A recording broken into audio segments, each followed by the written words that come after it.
You want to do something more. You want to start a side hustle. You want to make more money. You want to find fulfillment in making something for yourself. And you're probably researching about how to even start a side hustle. Actually, where do you begin? How do you know what side hustle you want to do? I've been through that similar phase and I have been doing my side hustle for the past 10 years. If you're curious about what side hustle am I doing, I've been doing freelance video editing.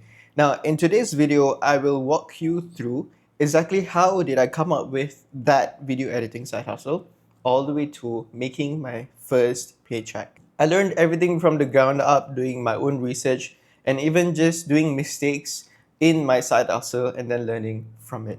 And I feel like I have a lot of value that I can share with you guys. So do let me know if there is anything else that you are thinking about that I can share. Now, the first step that you need to do is actually audit your skills.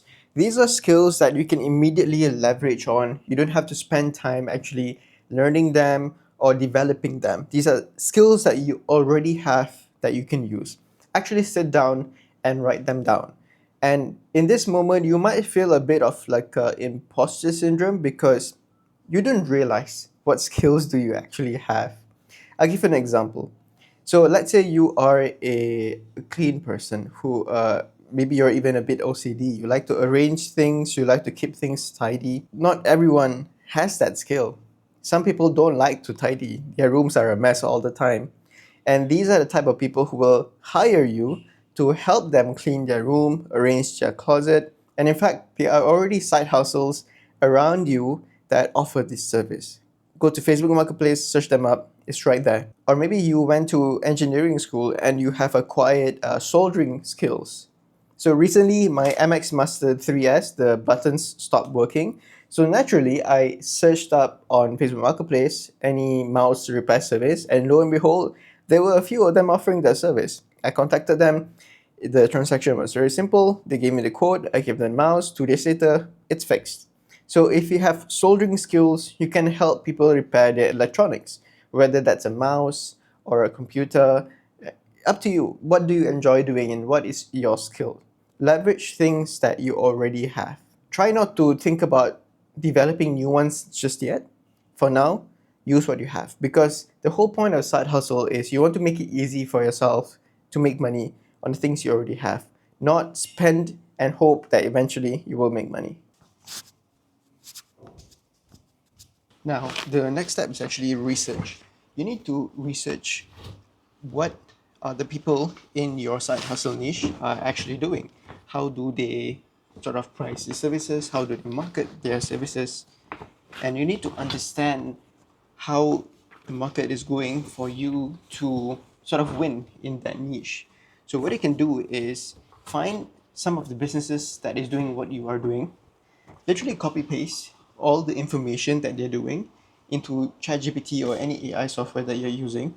Ask it to analyze what is going on, identify patterns. After that, all you need to do is ask it to propose something that works best for you.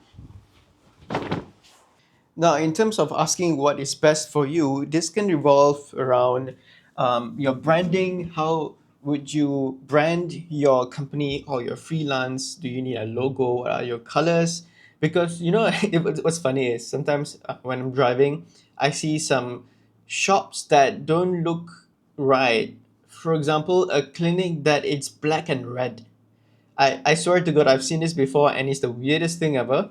I would not walk into a clinic that is that the logo or the branding color is black and red. It simply doesn't make sense. It doesn't give off the safe or clean vibe that clinics needs to give. That's sort of like a psychological security that we get. You walk into a hospital, it's white, it's clean. Perhaps the branding is very minimal. Mostly it's black, mostly it's red, but the background is usually white. So you need to think about how do you position your brand so people can trust you, because especially when you are beginning, you do not have any credibility just yet. You need to leverage whatever visual credibility that you have to make people trust you and work with you. Forte series. So I just received a text from my client I edited a promo video for his company and he has feedback on the second version. So I'm just gonna edit that real quick after this. It's just a very minor tweak. You want some clips replaced with some stock footages, and that's exactly what I'm going to do. Now, coming back to your side hustle, right? You have done the foundation, now it is time to market it. And if you remember correctly, you are a newbie, you have no track record. So, this is where I want you to leverage marketplaces. So, in Malaysia, we have Facebook Marketplace, we have Carousel, we have Muda.com. These are sort of buying and selling platforms that is already famous, and based on personal experience, Facebook Marketplace is the best because Facebook already has a list of people who are logging into Facebook every day, and it's convenient for them just to click on that Marketplace tab, start browsing. Personally, for me as well, I browse all the time, but try all the platforms. Don't limit yourself to one.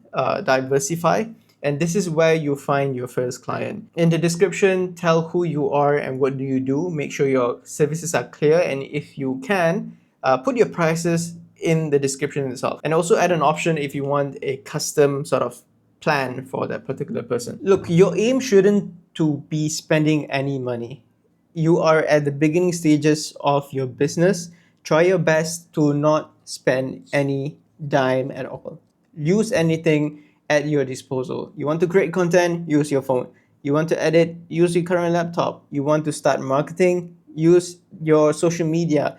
Don't pay for advertisements just yet. Leverage your friends and family, the ones you have access to. See if they want to sort of take your service for a discounted price or perhaps even full price to support you, and at the same time you can build up a solid testimonial for your future clients to see. So, pro tip, when you are listing on marketplaces, make sure to use very layman terms that someone who is looking to get your problem solved will search for. For example, remember I told you my mouse had issues and I wanted to fix it?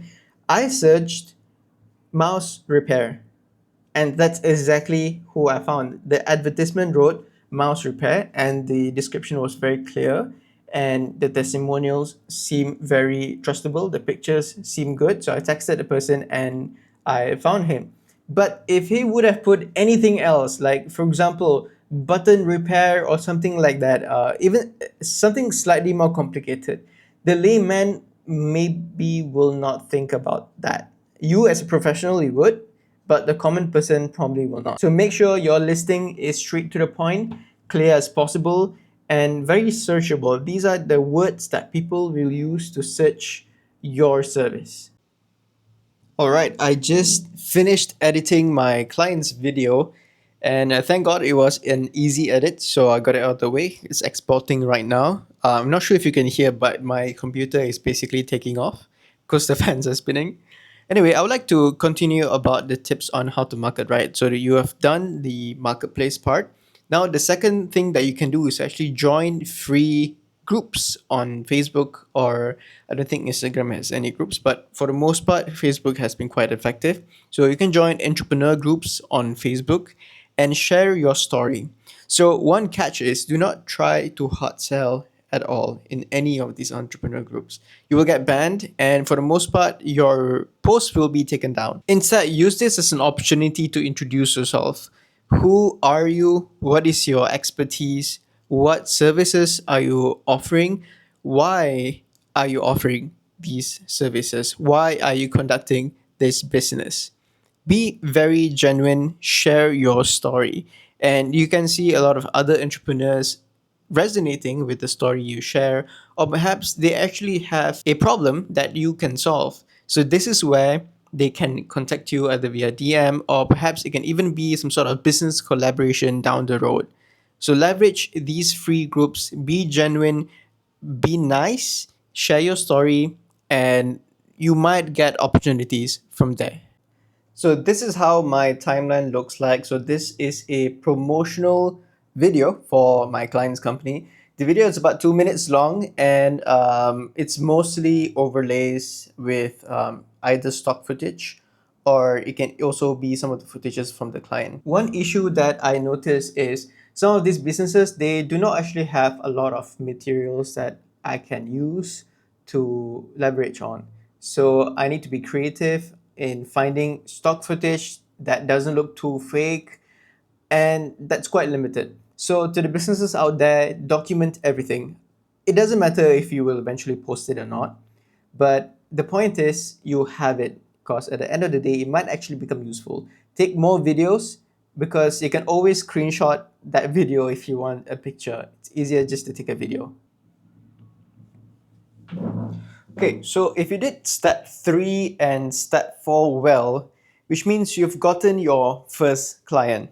It's probably one of your friends or family or someone from Facebook Marketplace, Carousel, Muda.com. It can be any of them. The next step is to create content. It's to take testimonials, it's to capture your whole process, document as much as you can, because all these are content and sort of credibility elements that your future customers will want to see, so they will feel more comfortable hiring you or appointing you to solve their problem. This is when you start your social media accounts. This can be a TikTok, Facebook, Instagram, post on all platforms. Anything that is free, use it. The reason why social media is after step 3 and 4 is because when you're starting out, you don't really have that much content and you don't really have credibility. Social media works on storytelling, works on consistency. You can't do that if you don't have any content. So once you have content, start posting consistently, share your story. If you have customers, share that. If you don't have customers, share that. Now, once you're established enough, you can figure out what direction you want to take. For example, myself, when I first started, I was heavily marketing to groups, WhatsApp groups, entrepreneur groups, and friends and family. So I have built a network of customers that trust me and they become my regular monthly retainer clients. So because of that, I don't really have a social media platform. I don't need one because at the current rate, I'm at my full capacity. I don't need to post and get customers through social media. I'm happy where I am, and perhaps in the future I might choose to do that again. It's never like a one-shot type of thing. It's all about iterating as you go and figuring out as you go. But for now, if you're starting out, definitely get the word out because people wouldn't know if you didn't tell them. I told my customers at the beginning, now I don't have to, they know me, when they need to solve their video problem, they call me, they WhatsApp me. And soon enough, that will happen for you too.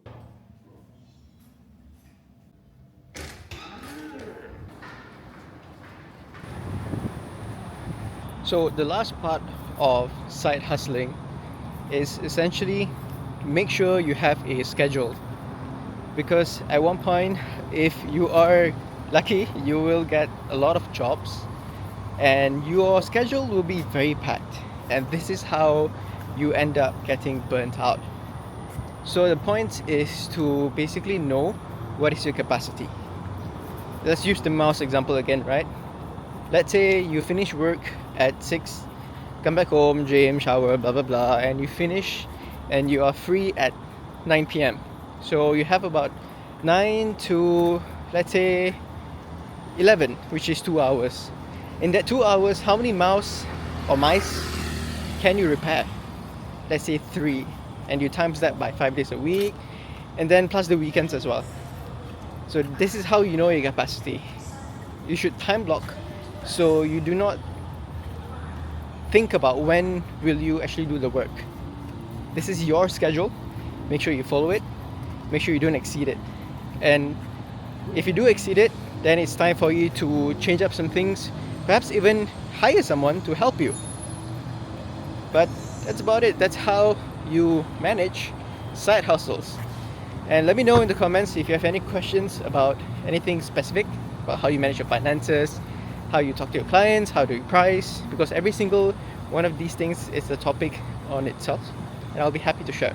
So please let me know.